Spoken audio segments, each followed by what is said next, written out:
Good morning, good afternoon, and good evening, everyone. My name is Kamsawat Jantavisu, or Kam. I'm a policy specialist with UN Women, with the eval section of UN Women in New York. Welcome everybody to the webinar learning series against women and girls. UN Women is organizing this learning webinar series in partnership with the Prevention Collaborative. We are organizing 5 learning sessions for the months of February and March. There will be introductory information sessions on critical topic related to prevention. So hopefully you benefit from this learning process with us. And today, the first of the series is on the intersection between violence against women and violence against children. As you already know, violence against children and violence against women are closely related, with strong evidence demonstrating the multiple link between the two, including shared risks and common consequences and overlaps. Violence against children has been associated with an intergenerational cycle of abuse, and violence against in childhood increases the risk of future perpetrations of intimate partner violence, for example. So there's a lot of call for both fields of prevention of violence against children and violence against women to work together because of the issues are very closely related. The respect framework for violence against women prevention developed by UN Women and WHO notes that prevention of violence against children is a critical strategy for preventing violence against women. So this is why we introduced this topic in the webinar series today. And today we are going to hear from 2 experts from the Prevention Collaborative to guide us through this conversation. So allow me to introduce them. Dr. Lina Digolo is an epidemiologist working with the Prevention Collaborative. Her current focus is on violence against women and violence against children, and supporting practitioners and stakeholders and actors to use evidence to design programs that work at intersections. Lina has vast expertise in supporting policymakers and practitioners to use evidence for policymaking and program design. Thank you, Lina, for joining. Next is Kate Doi, who has more than 14 years of experience working on programming and research to advance gender equality and prevent violence against women. Kate is currently working with the Prevention Collaborative and is a senior fellow at Equimundo Center for Masculinities and Social Justice. She is passionate about the power of gender transformative work with couples to reduce violence against women and children. So thank you, Kate, for joining us. We are going to listen from these 2 experts, Lina and Kate, on the intersection between the 2 violence, who would guide us through the topic and also show us some example of programming and policy work. And after that, we can open it up for Q&A. The webinar will go on for 90 minutes. Unfortunately, we don't have translation services, so everything will be conducted in English and it will be recorded. Thank you so much, and I'll hand this over to Lina and Kate. Over to you. Thank you, Kam. I'll start the presentation and then I'll be joined by Kate in the following section. And Kam has done a very good introduction, really making a case for why the Prevention Collaborative has taken to focusing on this area of work. For those who don't know the Prevention Collaborative, I'll just start by a brief introduction, letting you know who we are, and then I'll get into the first section of the presentation, which will really share evidence around why We are working at the intersection of violence against women and violence against children, and why there's a lot of focus being put in this area. And then we'll touch a bit on what this means for those working in the violence against women field. Then my colleague Kate will come in and just share some solid examples of programs that have successfully worked at the intersection and reduced both violence against women and children. If we have some time, we'll get into our Q&A. So the Prevention Collaborative is a global network of practitioners, activists, and researchers who came together to work to equip ourselves, but also to equip others with the vision and knowledge and skills necessary to end violence against women and their children. Working at the intersection is something that we've deliberately taken to focus on, because we now know there's enough evidence to support this, and we hope that by the end of this conversation, most of us will join the field or get converted. Next slide, Kate.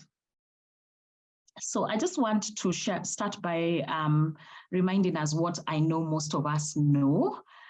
We now know that the violence against women and children are really recognized as global human rights issue and public health problems. Both forms of violence present in various forms, and the most common form of violence, particularly within the home, are intimate partner violence and violent discipline. WHO data shows us 1 in 3 women have at least experienced either physical or sexual violence from an intimate partner, and 3 out of 4 children less than 5 years regularly experience violence discipline from their caregiver. So you can see these are really quite prevalent forms of violence, and mostly both happen within the same homes. And you'll see that when we start talking about what the intersections are that they co-occur.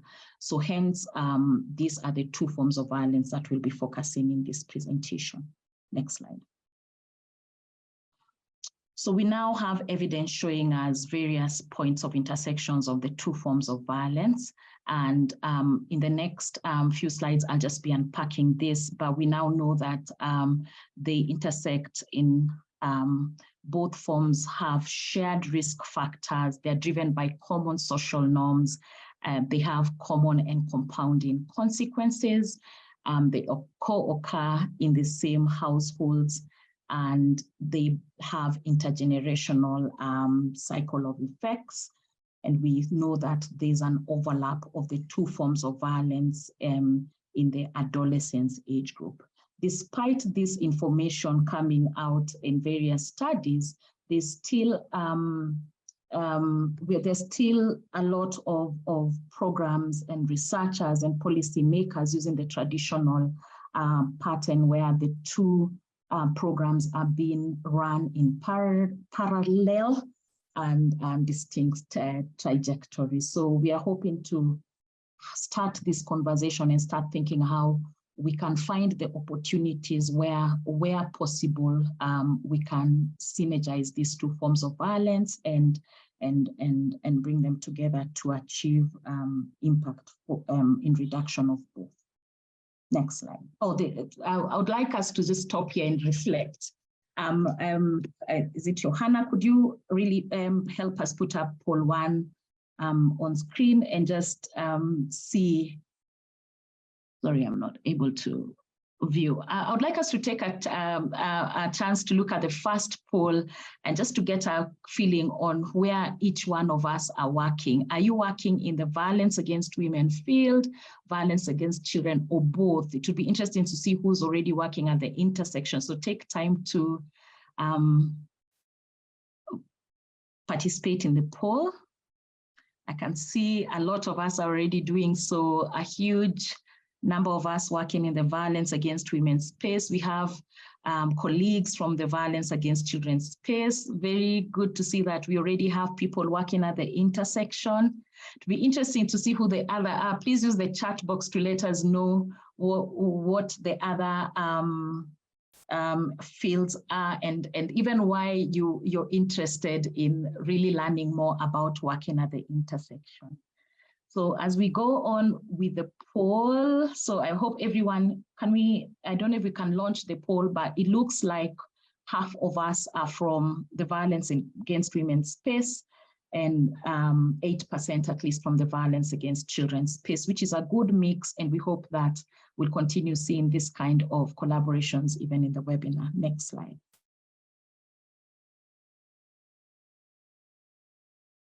So I just want to start with just giving us a story, and many of us have had this kind of narratives in our work or at home or in other areas of interactions where we have children and women coming in homes where both the women and children are experiencing violence. So today's case study is Joseph, who's a 3-year-old child, and his parents often shout at him and at each other. Sometimes his mother spanks him when he drops food on the floor, and he sometimes overhears his father hitting his mother, which makes him feel really scared. His parents don't realize that this violence can have devastating impacts on John and on the future that they wish for him. So just keep thinking about this as we have the discussion, and just starting to see how some of these kind of interactions that children are having at home and women are having at home in terms of family or domestic violence could really affect the other. Next slide. So first, I would like us to just touch on what we've just seen in the case study, which is the first point of intersection where violence against women and violence against women often occur in the same home.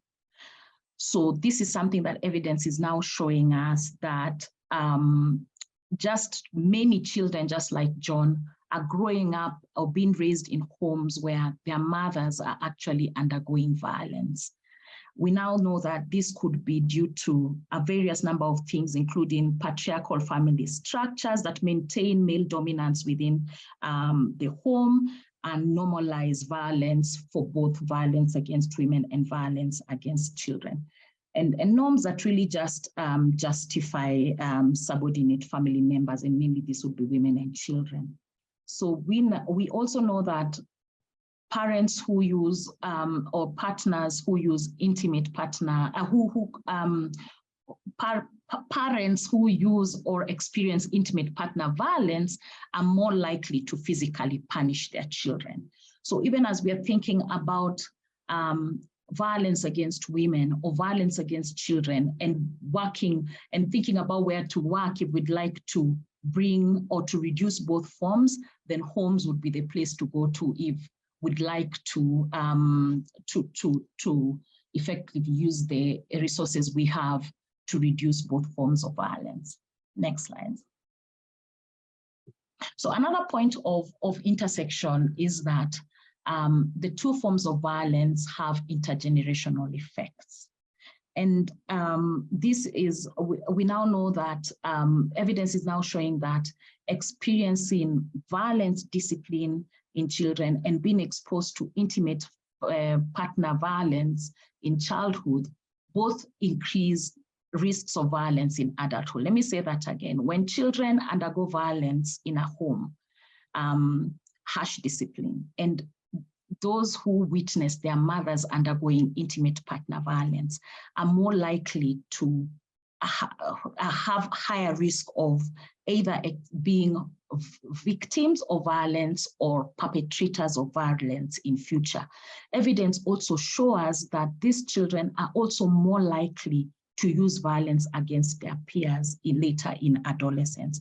So this kind of intergenerational cycle of violence really makes a case for, and I just want to bring it close for those working in violence against women, that if one strategy that we could use to reduce violence or prevent violence against women in adulthood would really be coming and preventing violence against children, preventing children from experiencing and witnessing violence in childhood would then be one good strategy to prevent future violence. So the case example that we gave before, Joseph, who was witnessing his parents fighting, but also experiencing violence himself when they have stress, or when the father is upset or mother is undergoing one form of other stress issues after experiencing intimate partner violence, he'd later become a perpetrator, or he'd later use violence against his own siblings or peers. Similarly, for his sister, if he had a sister, would be at more risk of experiencing violence in future. So again, something to think about, how, and this is exactly why, frameworks like the RESPECT have violence against children as a prevention strategy for future violence against women. But it's one point that I would like to emphasize is that this is actually not, the cycle is not inevitable. That means that if we think about this early in time, if we program to prevent violence early in time, then we would be able to prevent the future effects, these intergeneration effects that we're measuring. And this would be through, programs such as, family strengthening programs, or programs that really nurture and show love to children, and either boys or girls, so that we can make sure that they're growing up in a very loving environment. Next slide. Other point of intersection, which I'm sure we both all sort of understand, is common risk factors. So if you think of any common risk factors for those working in the violence, any risk factors for those working in the violence against women space and those working against violence against children space, you'll find that a number of those sort of mirror each other when you're thinking of the two forms of violence. I've just put up on screen some examples of those, e.g. at family level, marital conflict is a risk factor for both IPV and VAC. Family integration, substance abuse, if there's a partner, if the father is using alcohol or abusing alcohol, comes home, most likely will abuse the mother and abuse the children, economic stress in the household. And at different levels, another example is at societal level, poverty, gender inequality, which is something I'll touch on next. These have been found to really be risk factors that are shared between the two forms of violence. So again, even as we think about our interventions and start designing our interventions based on the risk factors, you've drawn your social ecological model, you'll find that as you design your interventions, a number of these interventions will actually reduce both VAC and VAU. And we have examples of programs that were not deliberately designed to reduce both, but since they're designed to reduce the common risk factors, some of those programs have found a reduction in both forms without deliberately thinking about it. So you can imagine if that intention and that if those programs were deliberate and structured to monitor this consistently, then we'd see quite impressive results. Next, I want to stop here really and just do our second poll. Just look at the kind of sorry. So I would like to look at the second poll and just ask you, looking at the risk factors that we've listed. So this list is not exhaustive, but just really trying to get an understanding on whether some of you are working on the risk factors that are listed on the screen. And it would be interesting to know whether you're working on it just focused on one form of violence or both. But right now, just let us know, are you working on some or all of these risk factors? It looks like majority of us are working on these risk factors. 85% so far have said yes. So many of us are already working on the common risk factors. I'd be very interested to see whether you're measuring both and whether you're deliberately thinking your interventions could actually respond to both forms of violence. Next slide.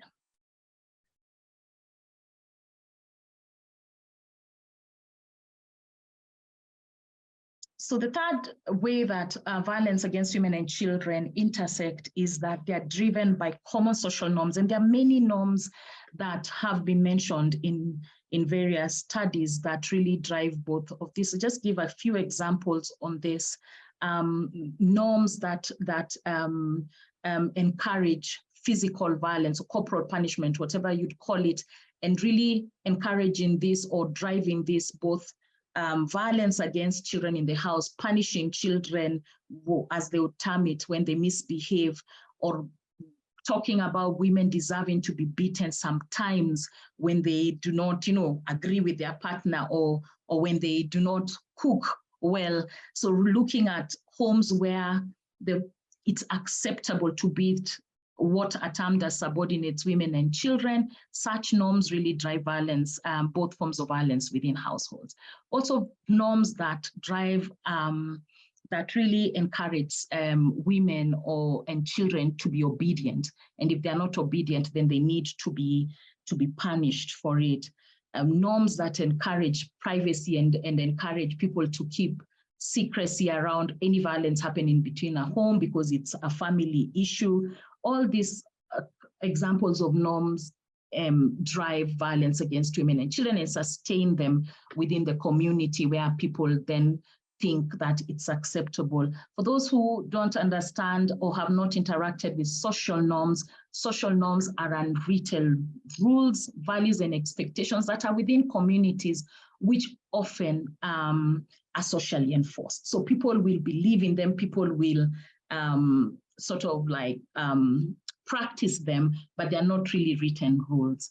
I would like us to really vote for a third time. I hope you're enjoying the polls, to just see again whether, I would like to see whether you're already working to challenge some of these norms that we mentioned there. And remember, this is not exhaustive. These are just some examples that drive both violence against women. And again, I'm liking what I'm seeing in the poll. Most of us are already working on the shared social norms. So it looks like majority of us voted not working in either VAC or VAO, but it looks like we are privately or unknowingly working at the intersection already, which is really exciting. So next slide. I want to talk about one place where is really a key place that really drives both violence against women and violence against children. Both are rooted in gender inequality. And social norms that reinforce gender inequality are are powerful risk factors for violence against children, violence against adolescents, and violence against children, whichever age group you're working on. And therefore, if you're programming around social norms and you see majority of them are shared, then you're going to be able to prevent these three violence and these three age groups. And majority of these are those that are patriarchal norms that devalue women and children and girls and reinforce male dominance and aggression. They usually justify violence, blame the victim, encourage silence, and protect the perpetrator. And any intervention that works on this is most likely going to help in reducing forms of violence across those age groups. And this is where programs around social norms, e.g. male engagement programs, and that really tackle that aspect are very good. And you'll be hearing from my colleague giving examples of programs that have done that to reduce both violence against women and violence against children. So just remembering that this is a very powerful risk factors, the risk factor that drives or the two forms of violence. Next slide. So just rushing through this is that both forms of violence have common and compounding consequences. These are long lists of this. It could be health issues like mental health issues. It could be even as dire as death. They could be, what are they called? Basically, it could be economic issues, impacting the economic, the household economic status. So there are many consequences, and there's a whole list of consequences that could actually, when you think about your consequences of violence against women and look at your consequences around violence against children, you'll find that these really mirror each other in many ways. And so if I did the poll and put this up, you'd find the same kind of voting. 90% already working on reducing these consequences: sexual reproductive health consequences, physical consequences, mental health consequences. All those, majority of them are shared. And again, this gives us an opportunity, if we are going to be looking at the consequences and trying to reduce them, it gives us an opportunity where people in these spaces, like in health sector, can actually reduce or design interventions that actually reduce both forms of violence. And another thing is that exposure to multiple forms of violence, which is normally called polyvictimization, may end up in a cumulative effect of some of these consequences. And so again, think about that as you're designing your interventions and seeing how we can manage to reduce both.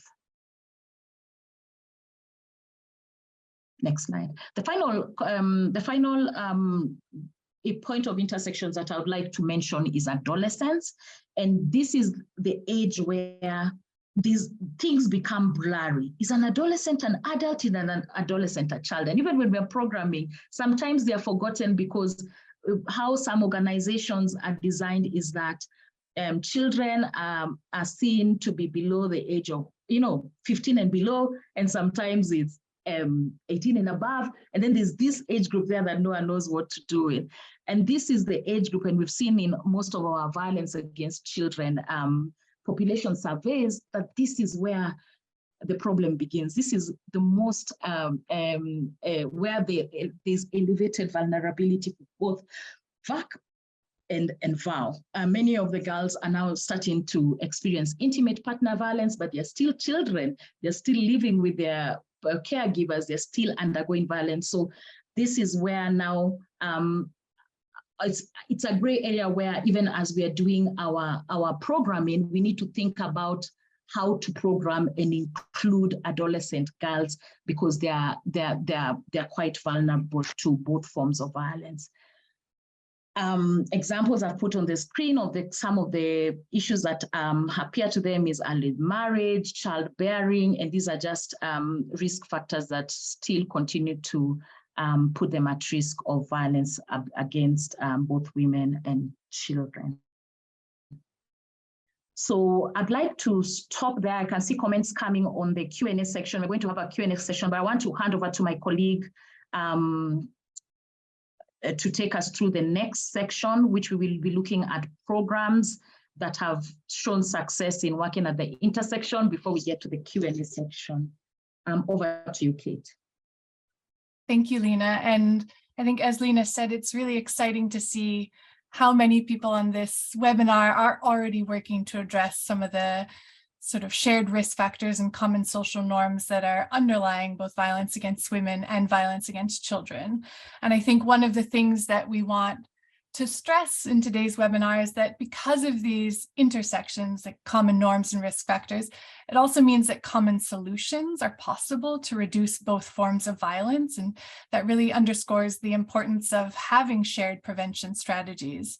And as Lena mentioned, we're going to share a few program examples, including those that have not been specifically designed to address both violence against women and violence against children, but are having impacts on them. And I think, as she said, that really indicates that imagine what could be done if there were more sort of deliberate and shared prevention strategies.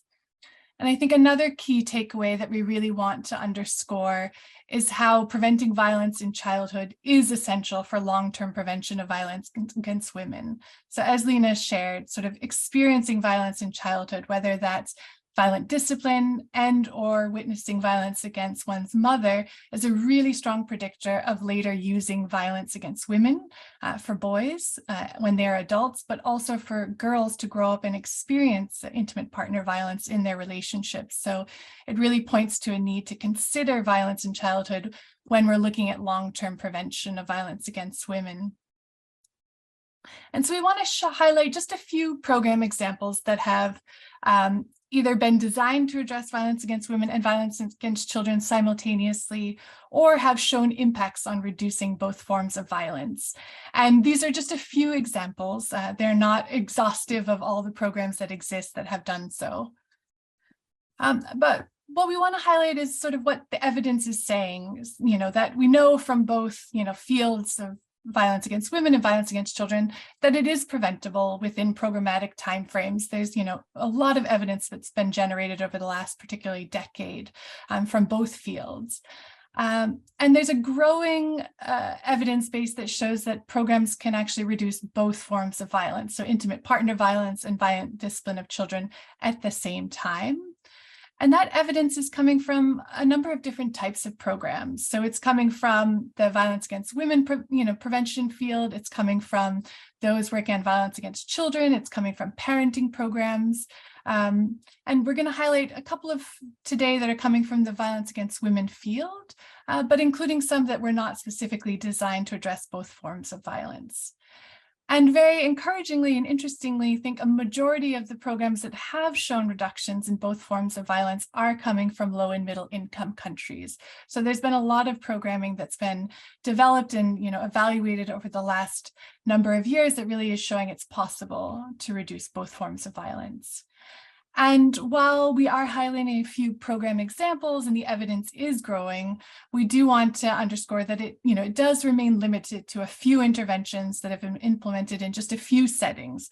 So there really is a need for more testing, adaptation, and evaluation of programs. And so it would be very encouraging if those of you on this call would think about what are the opportunities in your work to be able to measure, test, adapt, and look at programmatic impacts on both violence against women and violence against children.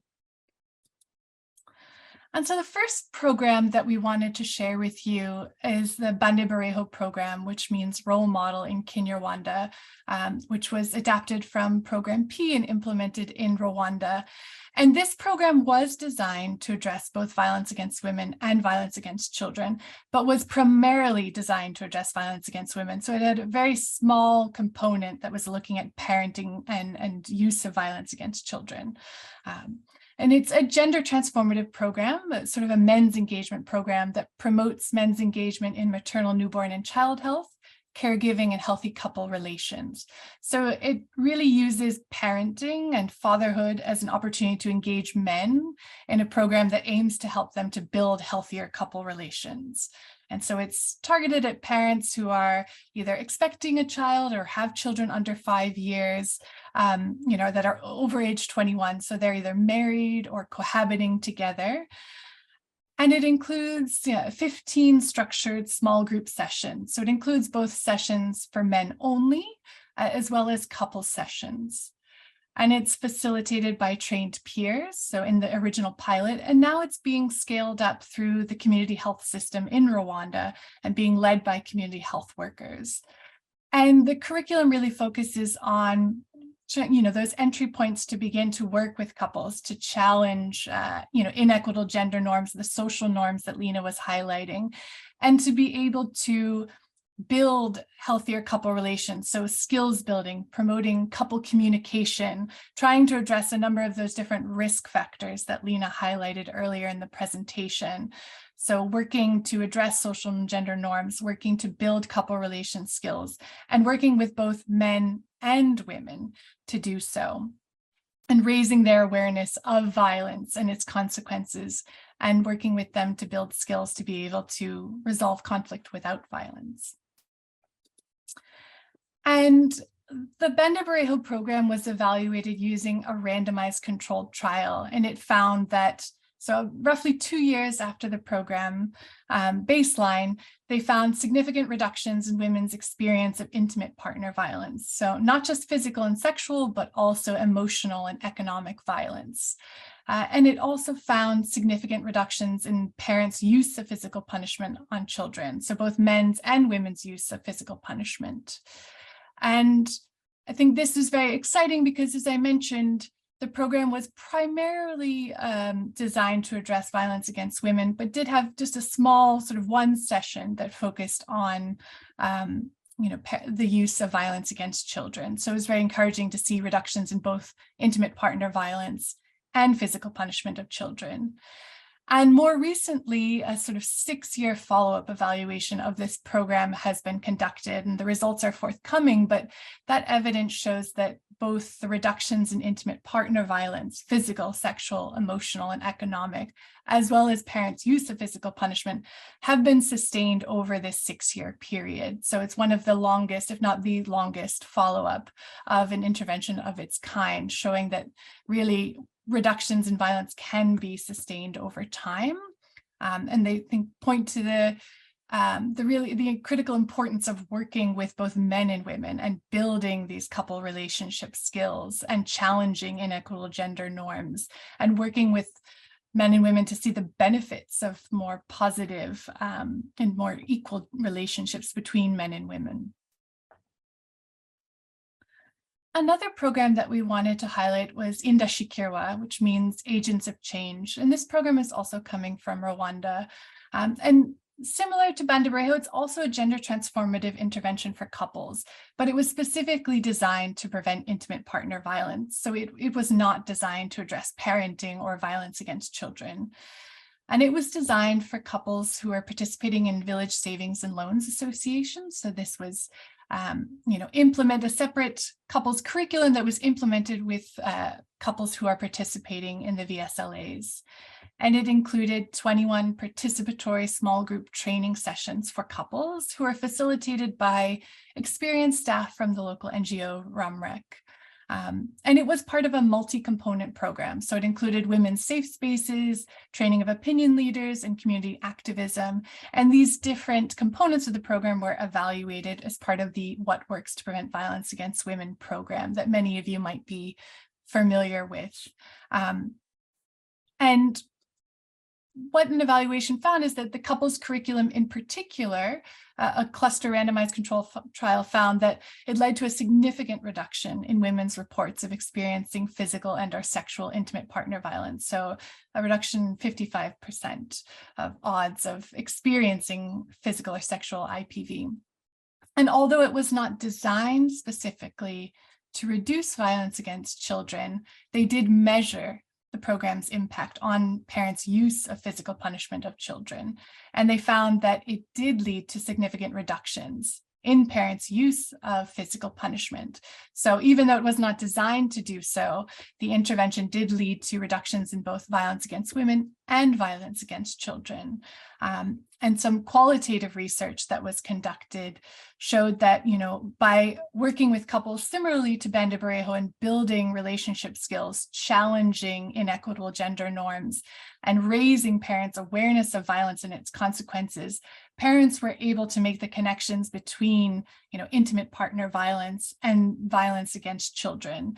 And they were, sometimes putting into practice some of the skills that they had learned, in their couple relationship, putting those into practice with their children. So, how to regulate their emotions when they're stressed or maybe wanting to resort to violence. So I think this really points to the potential that there is for violence against women programming to be addressing violence against children.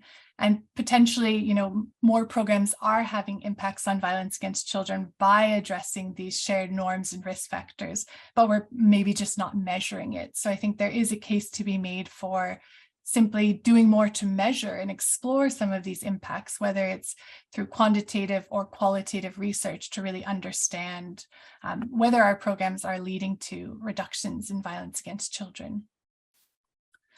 And the last example that we want to share is one that I'm sure many of you are familiar with, which is SASA, which has now been adapted and implemented in at least 30 countries by more than 75 organizations around the world. And it's a community mobilization approach to prevent violence against women. So while Bande Barejo and Indra-Shakirwa were more couples-based and working with particular families and households, SASA is a community mobilization approach, working at a community level to prevent violence against women, and really using interactive and reflective activities to unpack different dimensions of power and other key themes like gender, violence, activism, and collective responsibility. So many of you might even be using adaptations of SASA where you are working. And SASA, is an acronym for Start, Awareness, Support, and Action. And so similarly to Indra-Shakirwa, but much earlier on, SASA was designed to reduce violence against women, but it did show some reductions in violence against children as well. So, a randomized controlled trial found that there were community level impacts. So not just on the individual, couples, but community level impacts on intimate partner violence, with women's risk of physical intimate partner violence from their male partners reduced by 52% after 3 years. And at the same time, so not within that randomized controlled trial, but as part of qualitative research that they conducted, they found that SASA may have also contributed to reducing some parents' use of violence against their children, despite not being designed to do so. And similar to Indra-Shakirwa, they found that parents were applying some of what they had learned in the intervention to their relationships with their children. So understanding of power and the violence and its consequences.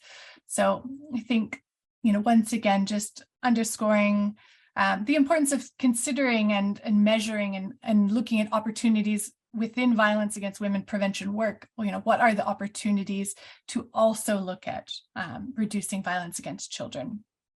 And some of the common elements of the programs that we're highlighting here, and as I said earlier, these are not the only programs that we are aware of. There's a growing number of programs, although still, somewhat limited, that are showing reductions in both violence against women and violence against children. But very often, these programs work with both men and women.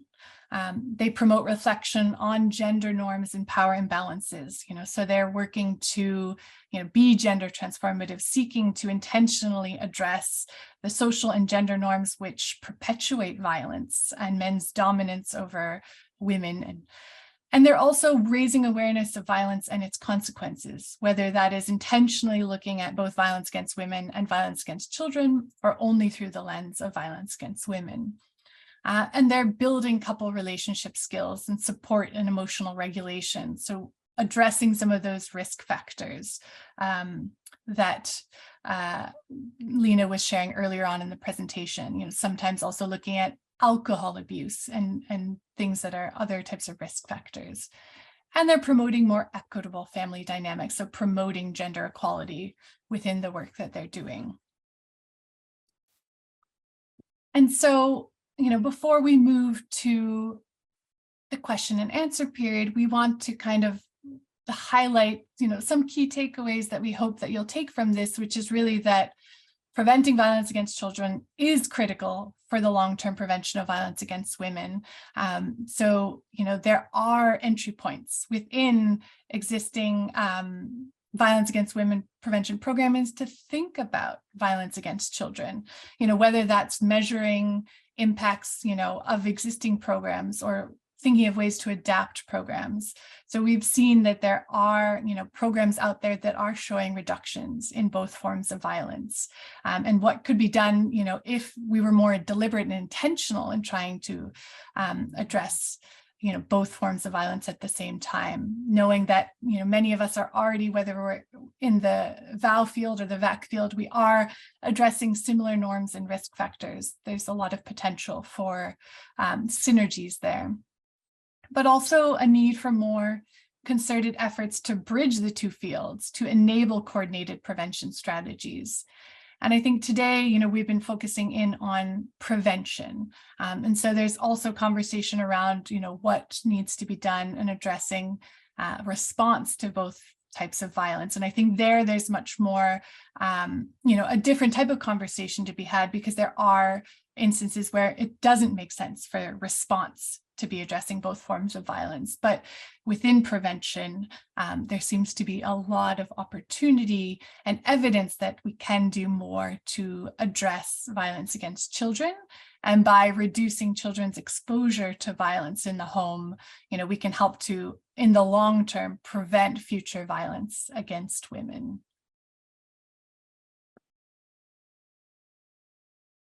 And I think, maybe before we go to the question and answer period, we could launch the final poll of today's webinar, just to get a sense of, whether potentially what you've been hearing today is making you feel a bit more motivated or interested to think about how you could work at the intersections. And we understand maybe some of you might not be sure yet. It can be challenging to think about how would you do that potentially in your work, depending on the type of work that you're doing or the organization you're working in. But it seems like so far about 96% are saying you agree, you feel motivated to work at the intersections. So that's excellent to hear. And we'll just give so it looks like 94% agreed, 6% of you were unsure, but no one disagreed. So that's exciting to hear. And I think, Kim, I don't know if you wanted to share anything before we open up the Q&A. Thank you so much, Lina and Kate, for guiding us through the topic. I think let's go directly to Q&A. We have been answering some of the questions, but we would leave some of the question to be answered live. And I also have a couple of questions myself. Maybe I'll go a few to both of you, and then we do another round, right? What is the experience in pastoral setting? Any example in pastoral or nomad setting that the work in that setting that you can share?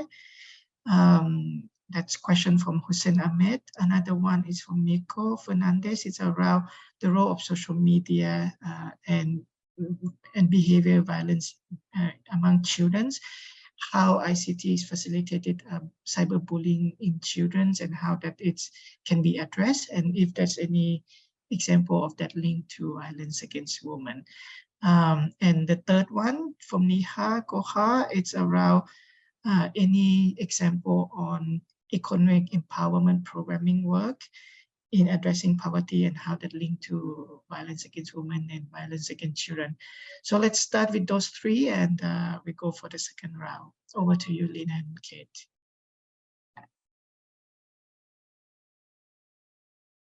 I don't know, Lina, for the first one, if you have any experience in pastoral settings. I have to say, Hussein, I'm afraid I am not aware of any programs that, with sort of evidence of impact. But maybe, Cam, I don't know if it's saying you might answer this question, or we're just answering it now. But Lina, would you have any thoughts to share there? Not at all. I mean, I totally do not have any experience with that sector. And I don't have any good examples of programs that have been. And just to mention that even within the violence against women and children space, this is a new field, and we actually have few examples, definitely, like we shared.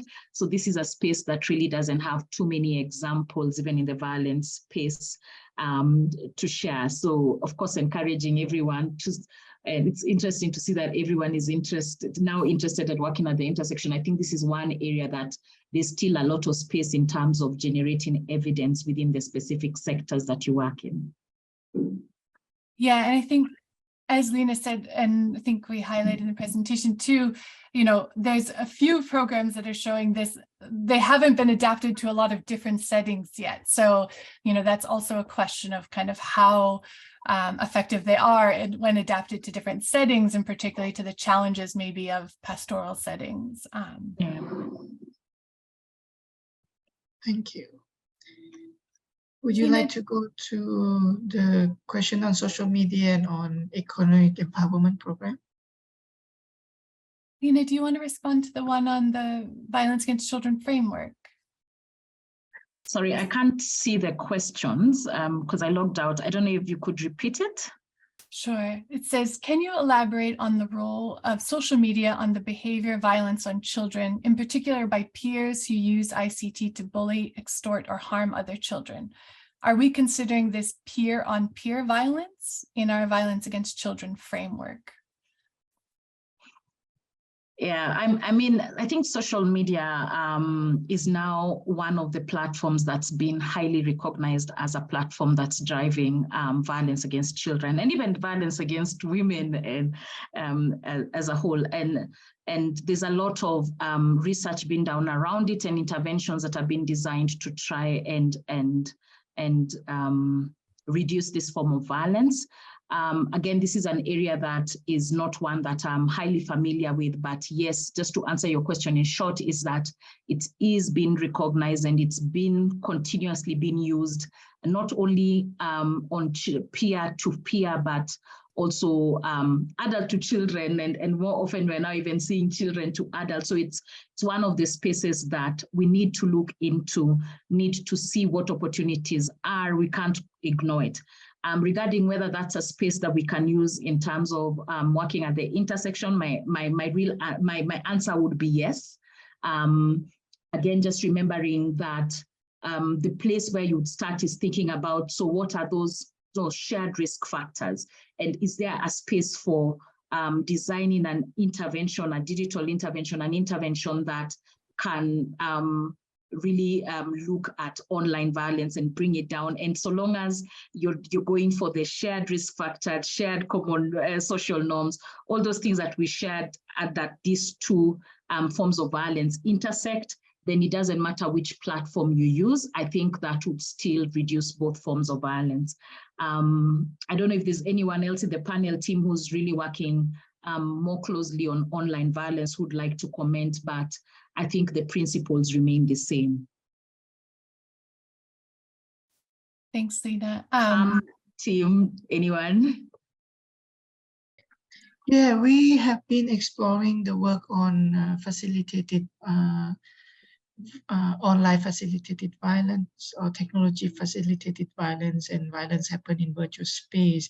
And we agree with you, Lina, that there's a continuum between online, offline violence, and the norms and the factors that are driving violence are shared between the two space, virtually and offline, and addressing forms of violence, either online or offline, also means addressing the risk factors, the common shared risk factors across the continuum.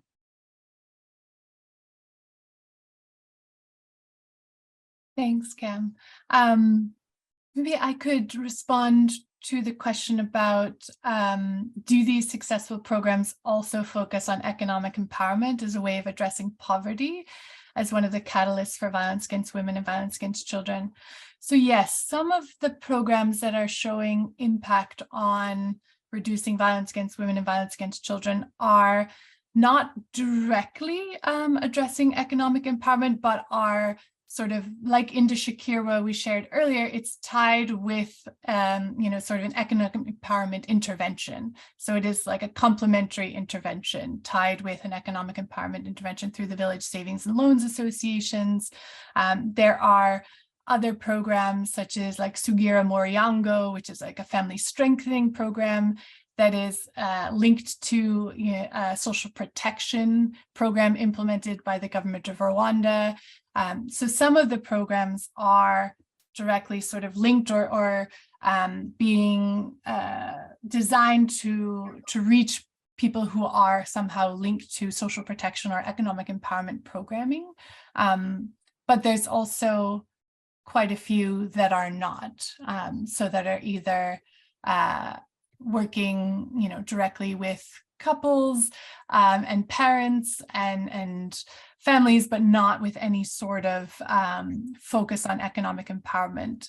I think one of the things that I would highlight there is that a number of interventions are focusing on, so as part of the building couple relationship skills and addressing some of the risk factors, there's a strong focus on communication, and also often around women's decision-making power. So sometimes some of these interventions include, content around greater, discussion within families of how financial resources are used. So while they're not directly tied to economic empowerment programming, they do focus on how more equitable relationships, greater involvement of women in decision-making can lead to better financial decision-making, better use of resources within the home, and sometimes, through the lens of parenting and children, that can help couples to make better choices of how they use their resources when thinking together, how they can be used better to support, the needs of their children, for example. Thanks, Kate. I think I could also go ahead and answer, Cam, if it's okay, to answer yes. The one just before that on how can religious leaders be effectively involved in empowerment to say no to VAUVAC? Can everyone see the question, or do I need to read it out aloud? So the question is, how can religious leaders be effectively involved in this empowerment of saying no to VAUVAC, and how best are organizations involved in including religious leaders to passing the message to the public out there?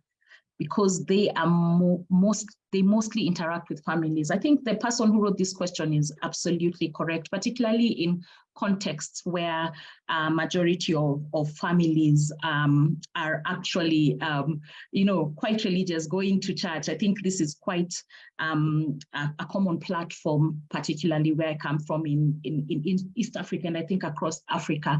So we do have examples of programs, and just recently published the Becoming One program, which really used religious leaders as a good platform to, they were as change agents to work with couples to try and prevent violence against women, and they had really good results.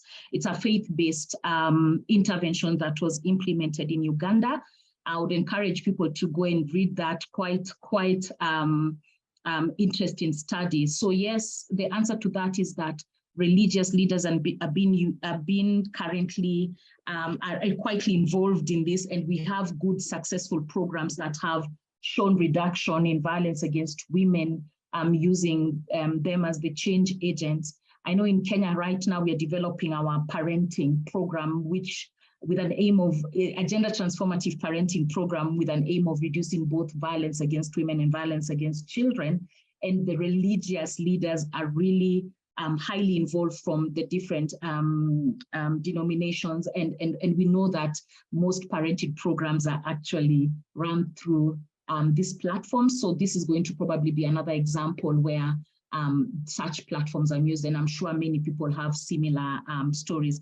Again, the good thing about this is majority of these programs are designed to address the social norms within the communities which are shared, and so if well monitored and well evaluated, I'm sure we'll start seeing a reduction in both forms of violence, and well designed. That's an important thing to say. Well designed and evaluated, we'll start seeing a reduction in both using this platform. So please check out the Becoming One, and we have a summary of that in our website in case you don't really want to read the whole paper, but I would encourage you to do so. Thanks, Lena. And maybe I could go on to the next question. And yeah, I'm not sure everyone sees it, so I will read it out as well. So Kate is asking, when you speak about violence against women prevention efforts contributing to reductions in violence against children, are you suggesting that women who experience violence against women are more likely to perpetrate violence against children, or is this primarily in relation to reductions in men's violence against children? And she says, I would have thought that these correlations are more related to the latter. So rather than speaking broadly to parents' violence against children. So very good question. And so the research shows that it's both. So women who experience intimate partner violence are more likely to use violence against their children. And men who perpetrate intimate partner violence are also more likely to use violence against their children. And I think particularly when we think about women, there's a number of different pathways that are important to think about. So women who experience intimate partner violence, it's very much correlated with poor mental health. It can be challenging for them to regulate their emotions. There's a lot of stress in those relationships that all can contribute to women's use of violence against their children. But also women who experience intimate partner violence may use, violent discipline against their children as also a strategy to protect those children from what they see as more severe violence from an abusive male partner. So there's sort of a number of different ways that they might be linked. And often in the past, a lot of the research has focused on looking at that pathway, in fact. So there has been less research done looking at men's use of violence against children. So a lot of the studies have focused on using data around, linking women's experience of intimate partner violence and children's experience of violence. So I think the important point we want to make is, it's important to work with both men and women around breaking these cycles of violence. Great. If we're moving too fast, please let us know. There's lots of questions in the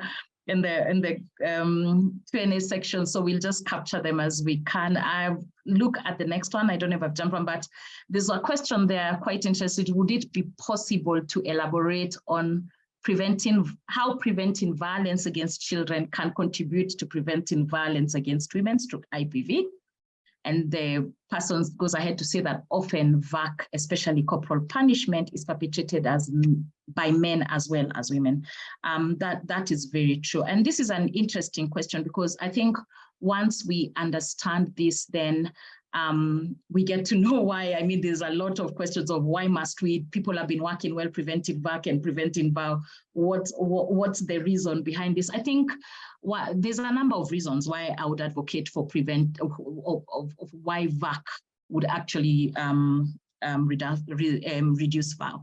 So the first reason is that we now have evidence showing that either experiencing violence in childhood, and particularly violent discipline in a home, or witnessing or exposure to IPV, or rather witnessing violence against a mother in a home by a child, can lead to two things.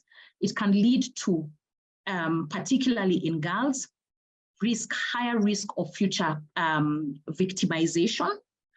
And for boys, it can lead to higher risk of perpetration. And so that's one very big reason. So in other words, I think that's self-explanation. So if we prevent violence, if we prevent children from experiencing violence or observing or witnessing violence, then we are going to reduce two things in future. We're going to reduce women undergoing violence because one key risk factor is those two, and we'll also reduce the risk of men becoming perpetrators in future. So that's why we see this as a strategy to reduce violence in future. Another thing is that children who undergo violence are more likely to perpetrate violence in adolescence. That means these children are more likely to perpetrate either intimate partner violence against their own peers or any other form of peer-to-peer violence against their own peers. And that way, that risk also becomes, higher in future as they get into adulthood, particularly for women. So I think those points are really just, and vice versa. So when the people here working on VAC would ask, so why should we then integrate VAW? And you've seen Kate really explaining how when women undergo violence, it affects them in a number of ways. They one, they have mental health issues, they're stressed, they'll be depressed, and this really affects how they could parent their children, not because they're bad mothers, but it's just difficult to parent positively when you're not in the correct state of mind.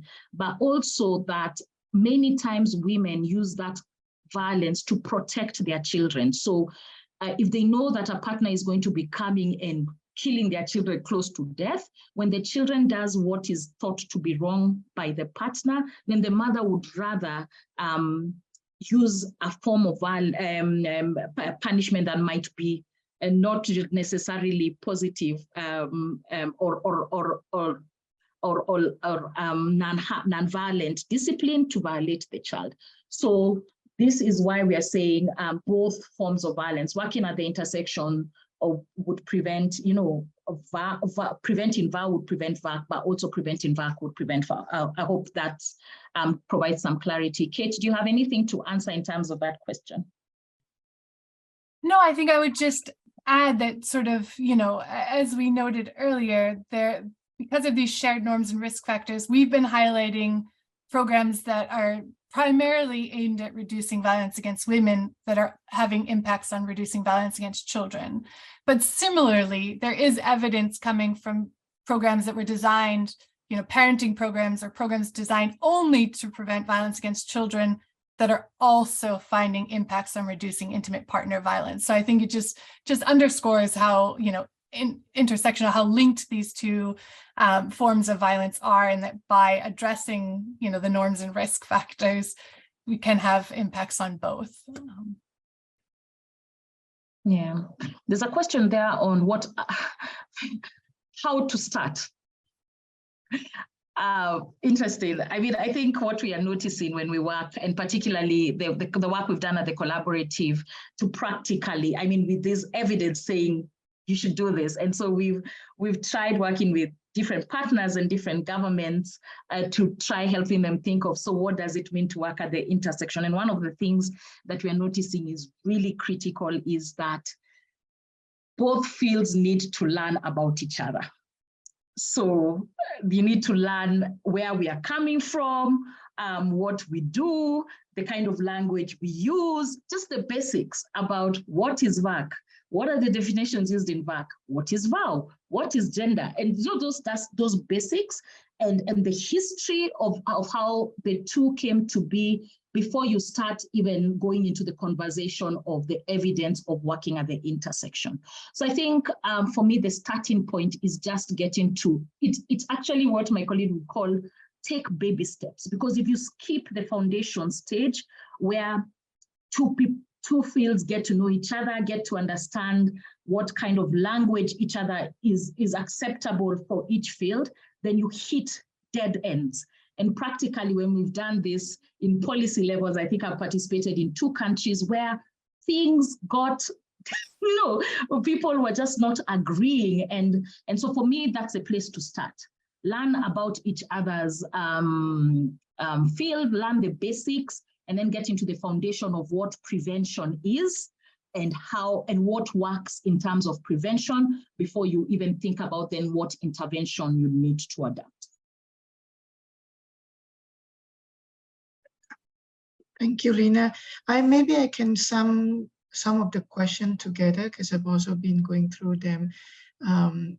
If you can speak on 2 things. One is if you have any experience or example of addressing both violence against women and preventing violence against women and violence against children in humanitarian or conflict settings, or in relation to crisis. That's one. Another one is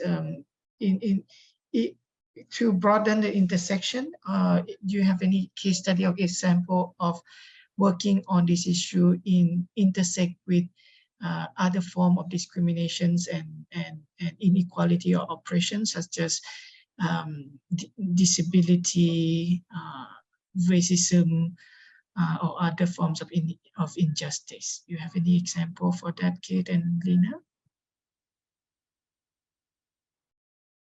I think I could start, Lina, and maybe if you want to jump in. Go ahead.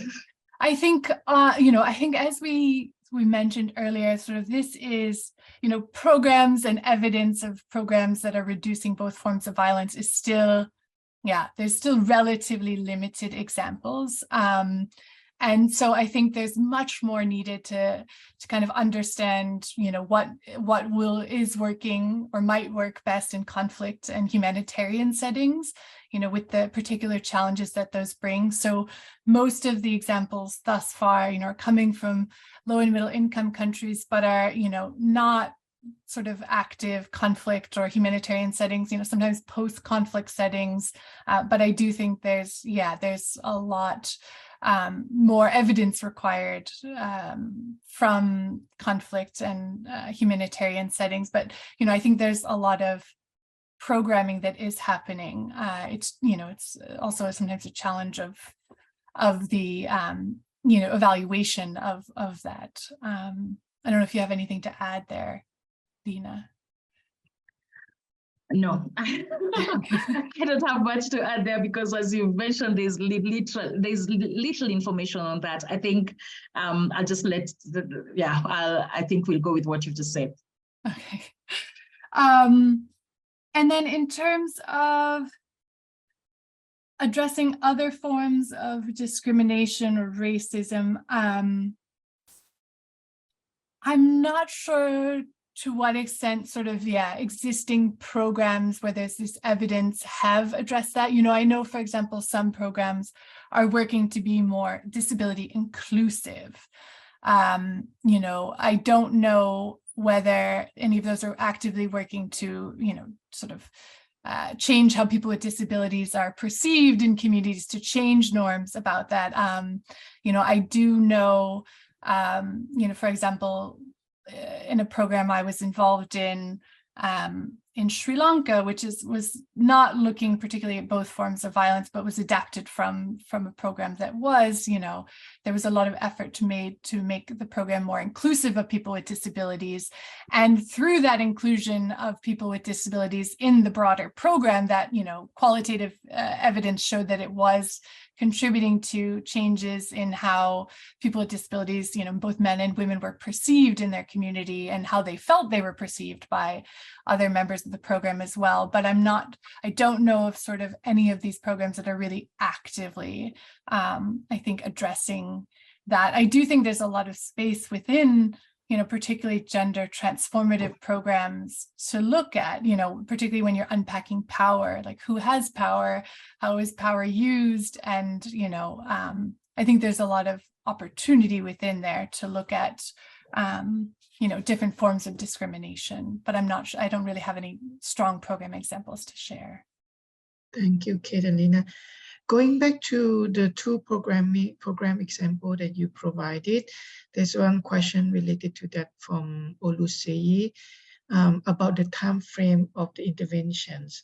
He or she said that for Bande Beherho, it's 15 sessions, and Ida Shikiva is 21 sessions. So what would be the recommended period for the number of sessions in order to influence behavioral and norm change for the reduction of VAW and VAC?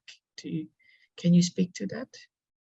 Sure. A number of successful programs are sort of in that range of sessions. So at least 10 sessions, but often, sort of more edging more towards 12 to 20 or 24, and often those are held weekly or bi-weekly. So I think it's sort of the number, but also the, sort of the timing of those sessions. It's important. I don't think we can definitively say, X number of sessions without looking at the content of those sessions and things and the context. But definitely the evidence that we're seeing from programs that have, been effective at reducing, one or both forms of violence are generally in the sort of 10 to 20 range of sessions. Thank you. Maybe I can ask my own questions, having the privilege to have the microphone. Lina and Kate, thank you for programming example. Do you have example of policy work on linking the issue, both issue together? Have there been countries where governments or governmental offices are taking on these two issues at the policy level, and how that can inform programming work at the country level? Yeah, maybe I can go first and then I'll let Kate come in. I think we have good examples of governments that are attempting to do this, but coming from the VAC lens and bringing in VAO. Before this webinar, we were just trying to look for VAO examples, and maybe Kate will mention some of what we found. But the truth is, again, to mention that this is a really new space. So even at policy level, just with the release of Respect and Inspire is when we are beginning to see efforts around policymakers recognizing the need to do so. So the example I can give is two countries we've worked with at the Prevention Collaborative. One is Kenya, and I just mentioned the parenting program. And one of the things that drove this interest for the Kenyan government was the results we got from our violence against children survey, because Kenya has done 2 violence against children surveys, and in the second survey we added questions around witnessing violence. And what came out quite clearly was that many of, I can't remember the exact figure, but a good chunk of children who had witnessed violence at home had undergone violence themselves. So sometimes when you have that very country level data, then it wakes up the government and they show interest. But we also found that a lot of the violence was happening at home, which again is not a surprise, but we found that. And on a positive side is when the children were asked who they would trust most, and who they would disclose to and who they would like messaging from, the parents and caregivers was still mentioned. And so both ways in terms of this is where the violence is happening, but also they're the people most trusted by the children, then parenting programs became a no-brainer in terms of the programs that we need to use to really work at the intersection. But what we could see when we did a quick and dirty analysis of the parenting programs in country, most of them were designed in a manner that they were really focused on child development, and those that were working on violence were more focused on harsh discipline. Only one was had already started deliberately thinking of reducing intimate partner violence. So that's a good example. I think because of time, I'll just mention that the Ugandan government is also doing that, and their national plan of action is actually one that's looking towards reduction of violence against women and children. I'm not sure how far they are in terms of implementing it, but the goodwill is there, since you can see it's already in their plan of action. Both examples come from the VAC field, really making effort to include IPV into their policy structures. I'll let Kate talk about whether we're having that from the VAO side. Sure. I think, just simply as Lena said, I think there's a lot of opportunity, and we'd love to see more happening there. I think sort of coming more from the VAO space, I think we've seen Canada and Australia. So Australia has, a national strategy against violence against women and children, and aiming to end violence in one generation. And so I think it's looking at everything from gender socialization and trying to address all of some of these norms and risk factors in the way that children are raised within its overall violence prevention strategy. So I think and Canada also has been doing work similarly for even longer, but I think there's a lot of space still to see more sort of concerted efforts of bringing these two fields together in policy. And it'd be wonderful if anyone has examples from their country to share if they know that they're aware of. And just to jump in, I think the biggest challenge that we'll have at policy level is because traditionally these programs are designed to they're siloed, even from how the departments are structured, how the budgets are designed, how the people are like. So I think at policy level, the discussion will have to be a bit more intense to really see how to operationalize this, even once our policy documents are committing to it. And so that's the struggle that I see, but at least we are a step forward in terms of baby steps that there's goodwill at that level.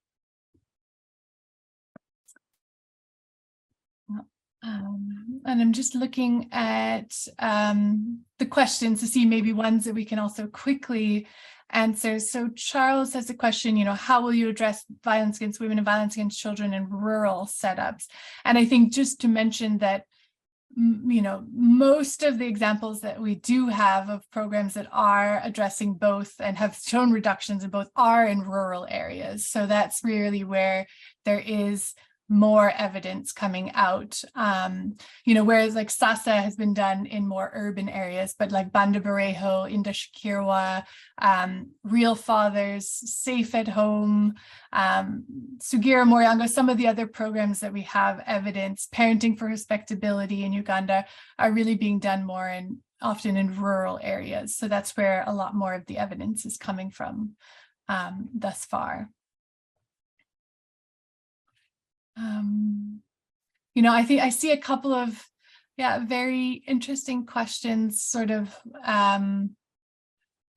do we have examples of programs working also on climate change or looking at, families that have migrated and things like that. And, I don't know that we have any specific examples to share there, but I think, I think that there's a lot of opportunity, and it's great to see that people are interested in looking at these issues within their work on violence prevention. Particularly, I think climate change in particular locations is really going to be a more and more contributing factor, particularly when we think about food insecurity and poverty and things that are highly associated with violence. I'm just looking at the questions to find. Here's one, maybe, Lina. I find a lot of challenges working on both violence against women and violence against children in societies where gender inequality and extreme discipline against children is a norm. Programs addressing these have been in place, but change is almost negligible. And I think this person is working in Afghanistan. What kinds of transformative approaches can really be used in such contexts? Or maybe any recommendations? I think, yeah, that's a very good question, and I think this is a very good example of where we are with the two countries that we supported, Kenya, with the parenting program, and we also did some work in East Timor with, again, a gender transformative parenting program, and both these contexts are contexts where corporal punishment is almost a norm. And also certain social norms that drive, harsh discipline and also violence against women have been normalized. So, I mean, I think the answer to that is really just looking at what some of the things that I think Kate put up or Ibdin put up is looking at issues around what gender transformative programs look like. And I think one of the key things and one of the biggest or hardest risk factors, or not risk factors, drivers to address in such contexts is the social and gender norms within the communities. And for me, I think one of the biggest lessons I'm learning and especially working at policy level is remembering that each one of us come from these communities, whether it's a policymaker, whether it's a practitioner, whether it's, so one of the things that we're doing is really starting to work with the people who are designing these policies, taking them through some of those transformative,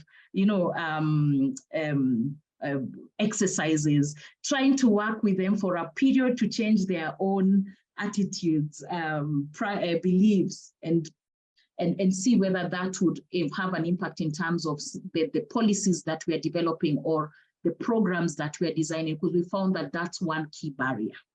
And then once you get there and you have a group of people who almost who believe and understand why we should be changing some of these norms, then it becomes a bit easier to have them as your foot soldiers to go and change and help the community members change. So it's not easy, but there's a lot of work being done about, so what does a gender transformative program looks like? We are currently developing a brief together with together with a team of like-minded parties, and you'll be seeing the brief coming through where we're going to be talking about, so what does that look like, and how do you then roll out a gender transformative approach? Kate is leading that work, and so we are all looking forward to it, because it's a question that we are commonly asked, and looking at evidence. There's already enough evidence. I know UNICEF has really released a lot of work around that, and other UN programs, so we hope to use this information to support you to answer that question. Kate? Thanks, Lena. And I think one of the things I would just add there is looking at, gender transformative programs, even beyond, sort of violence prevention, but also particularly, those programs which we've been sort of highlighting today. One of the most important things that they do is they try and engage participants, particularly when trying to engage men, around things like family well-being.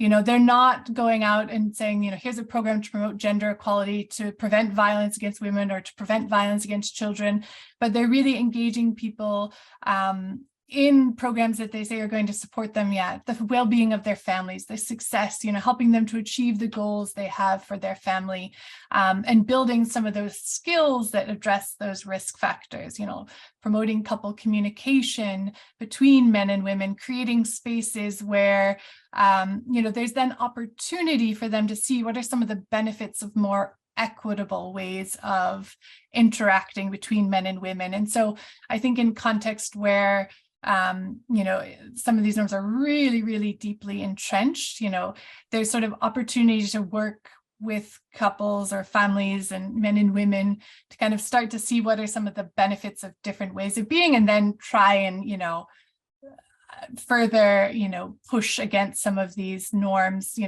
as people start to see what are the benefits of more equitable ways of being. And so I think, in some contexts going, talking very openly and directly about gender and gender equality makes sense, and in other contexts it's much more challenging. But I think hearing from communities and understanding, what is it that they want to achieve for their families, and building that into your program and the way that you recruit participants can be really effective at getting them in the door and keeping them there, to allow enough time. As we said, these interventions are, 10, 20 sessions, kind of keeping them in the door to help this process of change is really important. Thank you so much, Kate and Lena. I think we are about to finish soon because we have 2 minutes left, but I just would like to take the chance to express our gratitude to both of you for these sessions. It's very informative and very helpful for our work, and I hope the participants find it useful. We are sorry that we are not able to answer all the questions, but I think we did quite well. You answered most of them, only 3 left, but I think they are also in connection with some of the issues that you raised before. I just would like to reiterate that, this is a learning series, and a lot of questions were related to social norms, how we work with men, how we work in the humanitarian or crisis context. And there will be series of webinar after this one, because this is the first one. Maybe I can share quickly the date of the upcoming webinar. I don't know if you can see it. So we just finished today one on VAW and VAC intersections, and then the next one would be on VAW prevention in humanitarian context. We will discuss about social norm in March, and the work with men and boys to prevent violence in March as well. And we will end these sessions on social protections linking to economic empowerment, poverty reductions, and also social inclusions, and how that link to prevention. And all these came today in some part of your conversation and part of the questions. So hopefully you can join us. Participants can join us to discuss more. Any last word before we end from you, Kate and Lina?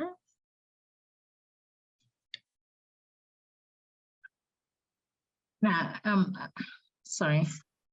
Yeah, I think, thank you everyone for, I mean, it was quite impressive to see over 200 participants. Just encourages me that there's interest in working at the intersection, seeing the polls and seeing that we are already working at the intersection. So I just encourage us to action this. The evidence is there, the will is there. So let's just start doing it, so that the questions that we are getting around, where is the evidence in climate change and disability, and we'll be able to get evidence on that. This is a space where a lot of evidence is still needs to be generated, particularly the programming evidence, so that we are able to have practical examples that we can share with different practitioners in different areas. So I'm glad and encouraged after this session to see that interest. And I think nothing more to add to that, just to thank everyone for coming and staying with us. I see that most people have stayed on to the very end. So yeah, we look forward to hearing kind of how this plays out in your work and seeing more people working at the intersections. Thanks to you and women. Thank you so much, Kate and Lina. And we will share the recording to all registrants. Thank you so much and have a good day. Thank you and bye. Thanks, everyone.